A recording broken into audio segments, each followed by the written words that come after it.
Halo teman-teman, perkenalkan nama saya Nandi dengan NIM 223016. Saya dari kelas RA 9 jurusan manajemen. Di sini saya akan memaparkan materi tentang kinerja dan penilaian prestasi. Baik, tidak usah lama-lama, mari kita simak video berikut ini. Baik, materi yang pertama adalah pengertian metode penilaian kinerja karyawan.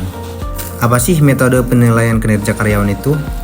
Metode penilaian kinerja karyawan adalah proses evaluasi terhadap kemampuan dan nilai karyawan dalam mencapai tujuannya.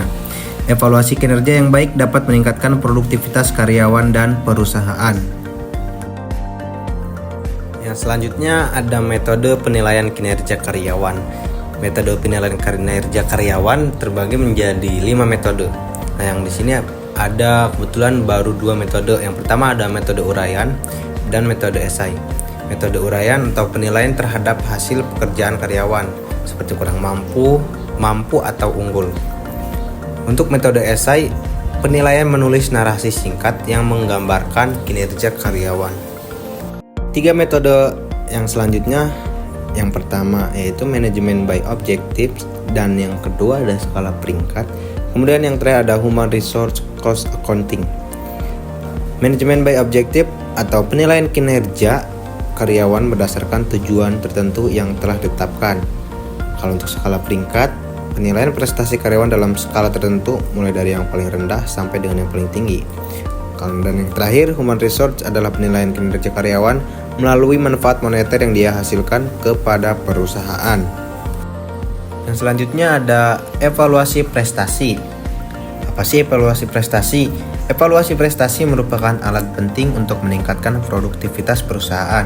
Dengan mengevaluasi kinerja karyawan, perusahaan dapat mengidentifikasi area yang perlu ditingkatkan, memberikan umpan balik yang konstruktif, dan memotivasi karyawan untuk mencapai hasil yang positif. Selanjutnya ada cara evaluasi prestasi. Sini ada beberapa cara evaluasi prestasi yang memungkinkan atau yang dapat meningkatkan produktivitas perusahaan. Yang pertama ada meningkatkan motivasi dan komitmen.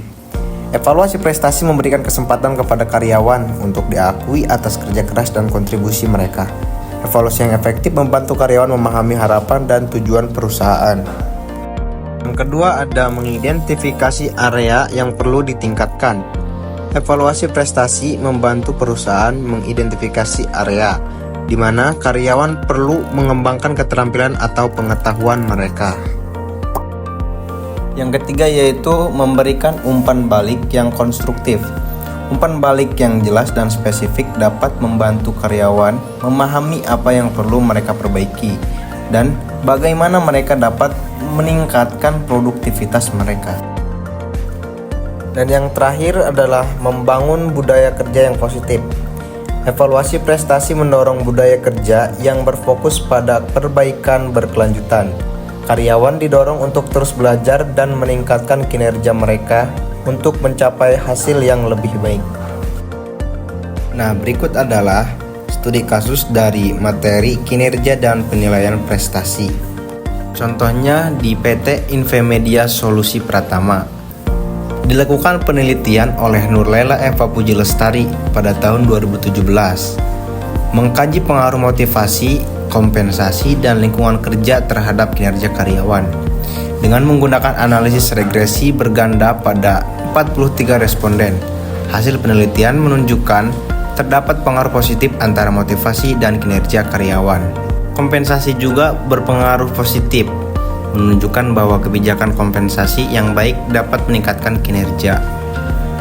Lingkungan kerja yang kondusif berkontribusi pada peningkatan kinerja karyawan. Dan hasil penelitian ini menegaskan pentingnya ketiga faktor tersebut dalam menciptakan lingkungan kerja yang produktif dan efektif.